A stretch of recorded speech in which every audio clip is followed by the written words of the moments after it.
Everyone, this is Jared from Daily Crypto Tracer. Let's come to you live from Vietnam, guys. We're going to be talking about it's confirmed out there, and we're going to be talking about what the heck happened to Bitcoin yesterday after we had the CPI data. We saw that Bitcoin suddenly did a huge dump out there. So there was some FUD that was spreading, and that is what caused that 5% dump. So we're going to be talking about that. We're going to be demystifying that. We're also going to be talking about Ethereum. We're going to be talking about Dogecoin. We're going to be talking about Pepe, and much more. So if this sounds interesting, go down there, smash the likes, smash the freaking likes, and guys, don't forget to subscribe, don't forget to share. And guys, let's jump into the content. Remember, none of this is financial advice. Let's go and get it, guys. Wow, crypto is a jungle out there, guys. It is topsy, it is turvy, it is wild, guys. Remember, volatility is the price of admission. So guys, go back and watch all my videos. I would appreciate it. So what is going on yesterday? You guys all know that yesterday we did have the inflation data came out, and it came in pretty cold. So that was pretty good. Came in under expectation out there. We did see that the Dow Jones was down. We did see that the S&P, the Nasdaq closed higher. So we're seeing a lot of good news for the tech stocks out there, guys. Tech stocks out there. So that is pretty good news out there overall. We did see that the CPI did come in much better than expected. Inflation rate eases to 4.9% in April, and that's less than expectations. But guys, remember that most of the droppage in terms of inflation came in regards to fuel. So we're going to be deep diving into that. But you guys can see here that if you compare.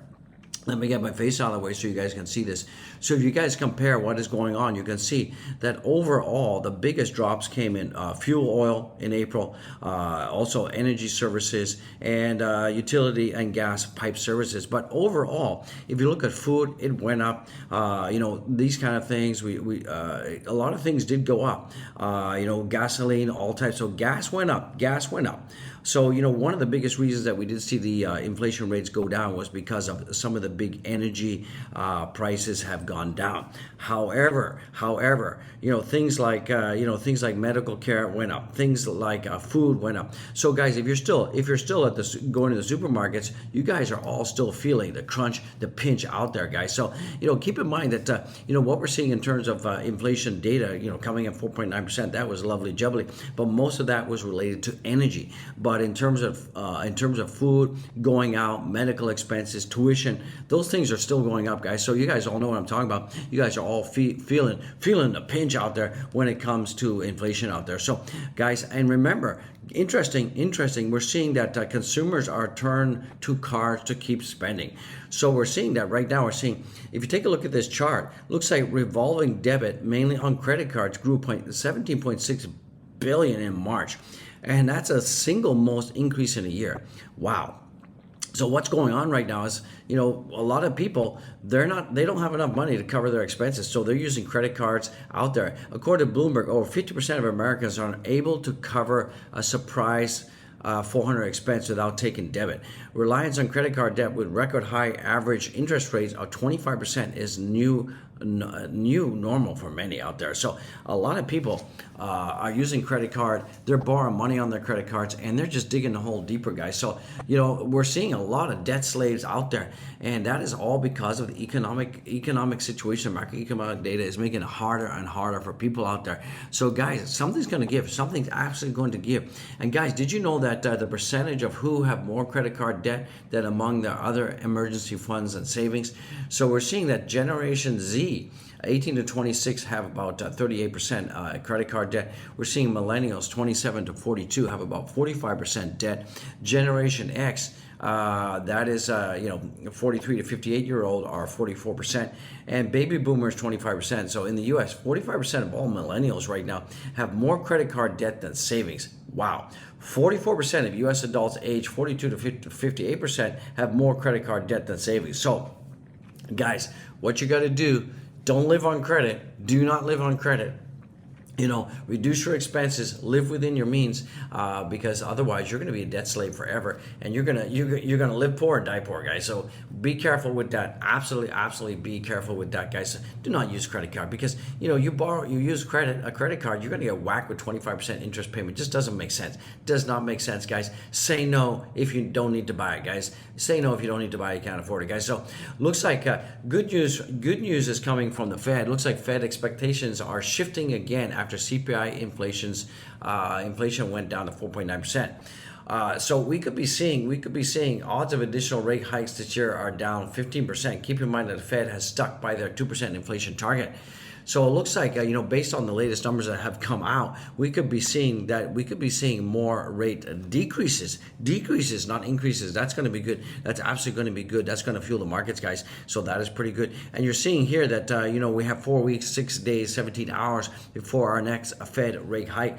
And, 95% are saying, we're not getting a rate hike out there, so that is good. Here you can see that 41% in July are expecting a rate decrease out there, so that is good.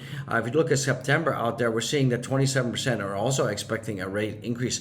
So we could be seeing that, with the latest figures that come out, Powell is going to be backing off, he's going to be easing off, and that's going to be good for the economy. And that's why I still think that May is going to be a Debbie Downer, but I think that once we get into June, July, August, September, and around Halloween time, we're going to see the crypto markets pump, guys. Keep in mind, we still got a lot of stuff that's going to be happening today. We got PPI, we got jobless claims on Thursday, we got consumer sentiment on Friday, we got total 4 Fed speakers this week. Of course they're going to be spewing lies and malarkey out there. We know it, but we got to listen to these snowflakes anyways.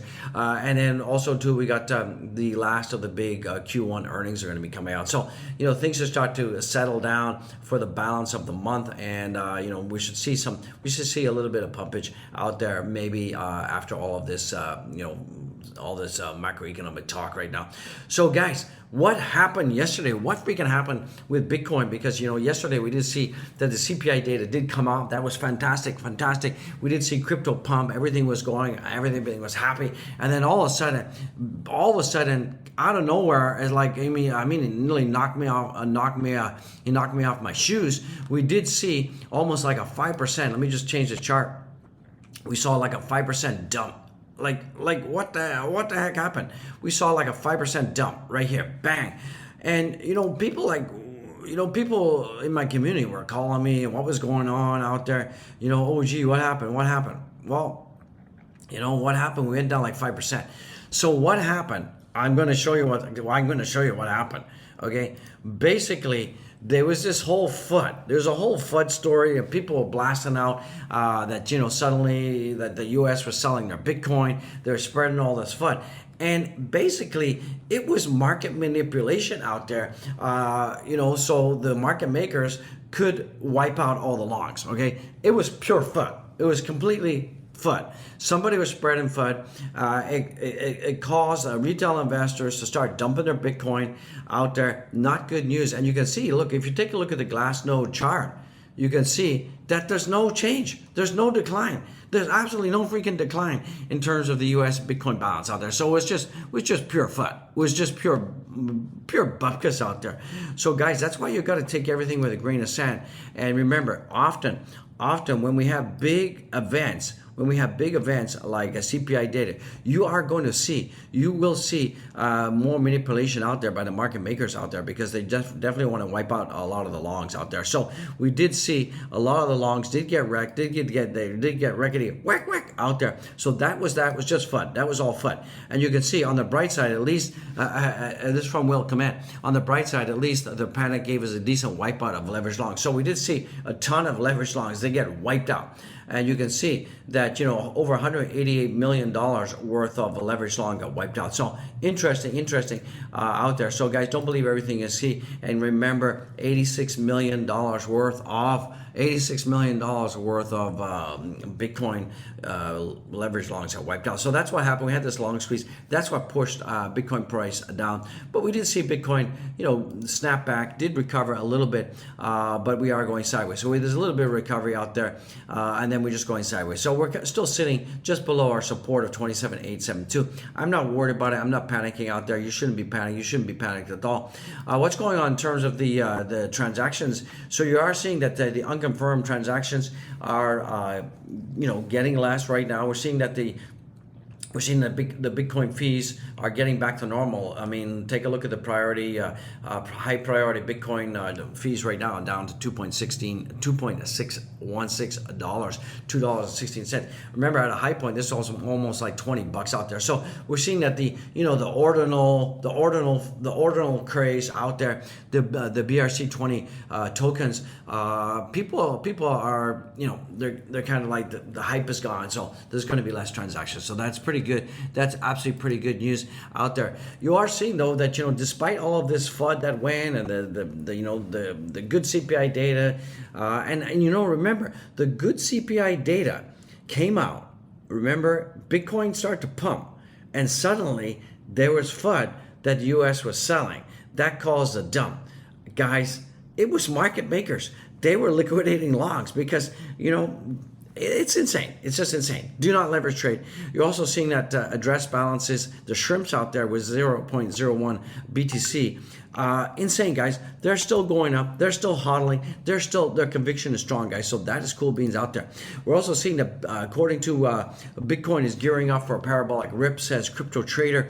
And what we're seeing here is we're seeing that the biggest consolidations and the slowest ascension to this upside happens at the base of parabolas. Hopefully I said that right.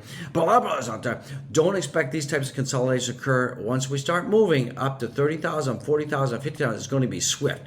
So it looks like, once we start getting back up to $30,000, we're going to see we could see a parabolic rise. It's going to be fast. It's going to be swift, guys. So don't discount Bitcoin, guys. Do not discount Bitcoin.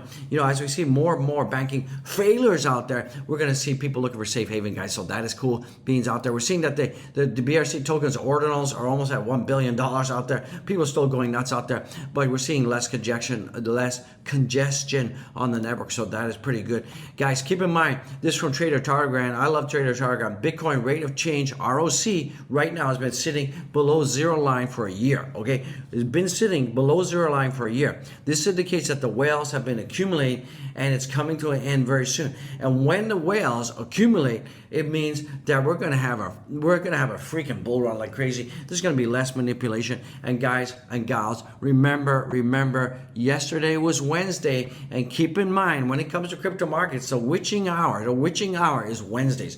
Wednesdays, weird and stuff happens. So if you've got leverage positions going into Wednesday, get out of them because weird stuff's going to happen, guys. I'm telling you, it happens. So this is looking pretty bullish, guys. Do not sleep on Bitcoin. Absolutely do not sleep on Bitcoin out there. We're seeing the fear and greed is neutral right now. OMG. I mean, remember last month, we're like 68. People going, wow. But this is good. This is a counterintuitive indicator. What this means, this is a good time to pick up the dips, guys. Pick up the freaking dips. Whoa, excuse me. I said dips, okay? I was saying dips, okay? That was a slip of the tongue out there. Whoops. OG bad.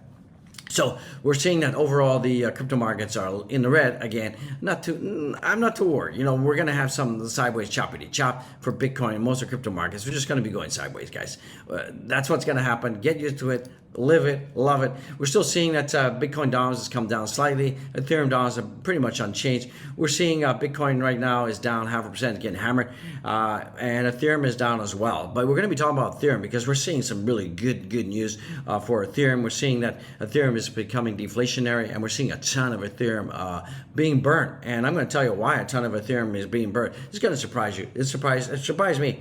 So we're seeing overall the crypto markets are pretty much going down now. We're pretty much a reversal. Doge is down, not looking good there in the short term, but the long term we're going to be good. Looks like Ethereum right now is also breaking down. Everything's kind of breaking down. We're going to get supported right here at $1,800. I'm not too worried about it.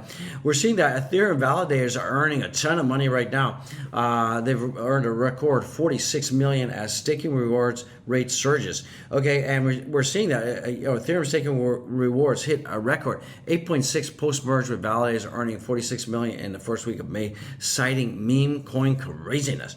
So, we had all this Pepe. Remember, Pepe is the ERC token, and every time you need to buy Pepe, you absolutely need to use, you pay gas. And, we can see that the total amount of supply chain since Pepe has been going nuts is about minus 66 Ethereum. So we're seeing that the supply growth is actually in the negative right now. So this is one of the first times that we've seen Ethereum actually become deflationary, and that is because of the insaneness of the Pepe community who's been buying Pepe and it's also been driving the gas fees nuts right now. We're seeing that gas fees are going to the freaking moon right now because of the people going nuts at the Pepe. So we're seeing that the price of the GUI is going up. It's kind of backed off a little bit, but we did see that at the height of the Pepe phase over the last 7 days, we said like crazy 147 GUI. We're back down to 17 now. People are back down to reality. If we take a look at Bitcoin, Pepe right now, you see that Pepe is kind of like crashed down from its high here. This is the high, guys. We're not going to get back up there for a long time. Sorry, Pepsters, but it's a fact. This is typical meme coin pattern. We have a huge spike, and then we just kind of start going sideways, retesting sideways action. Then we're going to be followed by going down again. So that's pretty much what's happening out there. But keep in mind, guys, it's insane. This was good for Ethereum. So if you're an Ethereum holder, amen, that was good. So this from Dogecoin Rise, and he's talking about how cool would it be if Elon Musk floods Twitter with floating pictures and memes just for a few days to show the frogs that dogs are in charge. So basically, one of the important things about this tweet from Dogecoin Rise is the fact that Elon Musk liked it.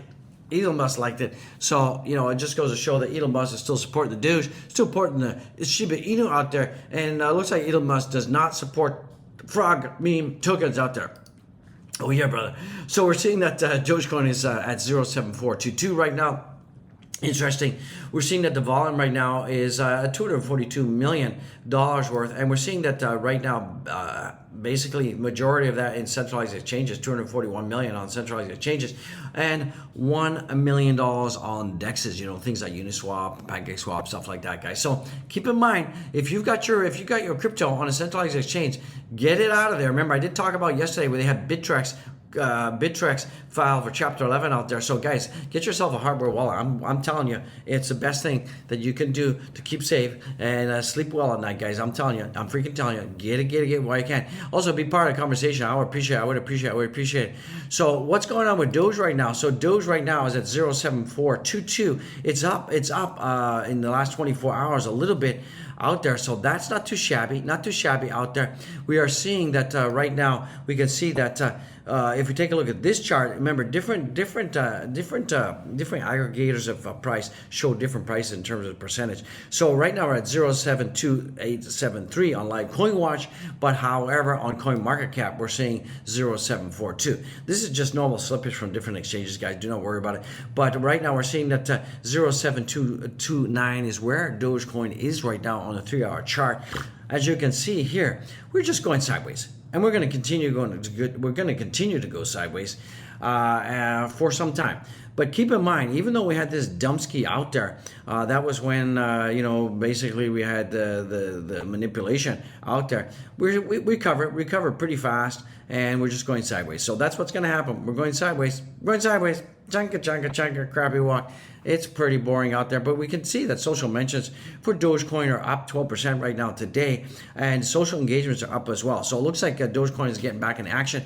As we see the hype for Pepe coin starts to die down, we're going to start to see more resurgence back into the Bitcoin, guys. So that is fantastic news. That is lovely jubbly out there, guys. What's going on for the Pepster right now? We talked about that. Pepster is just going sideways, boring. And I told you guys, keep an eye on Pepster. But this has been a huge windfall for Ethereum. Ethereum is just like loving it. What's going on for SHIB? SHIB. Let me get my SHIB price chart. Where's the SHIB? Where's my SHIBby wibby? There we go. SHIB right now. You can see here from the chart here. SHIB is having a hard time. We got resistance at 9000 out there, and it looks like SHIB's having a hard time. I can't tell you. It's just doing the meme thing. Memes. So, the only true meme coin out there, in my opinion, the king daddy of memes is Dogecoin. And Dogecoin's holding its own. It's pretty much holding its own. So I'm loving it. I'm loving it, guys. I'm loving it. We are seeing a little bit of downage out there. A little bit of downage. That was because of the FUD, the manipulation. That people are saying, oh, the U.S. government is selling Bitcoin. Bullarchy out there, guys. Remember, don't get trapped in a FUD, guys. So that's going to bring this video to a close. Don't forget to go and follow me on my Twitter. I would appreciate it, guys. Go back and watch all the other videos out there. Do it while you can, guys. I would appreciate it. Much love out there, guys.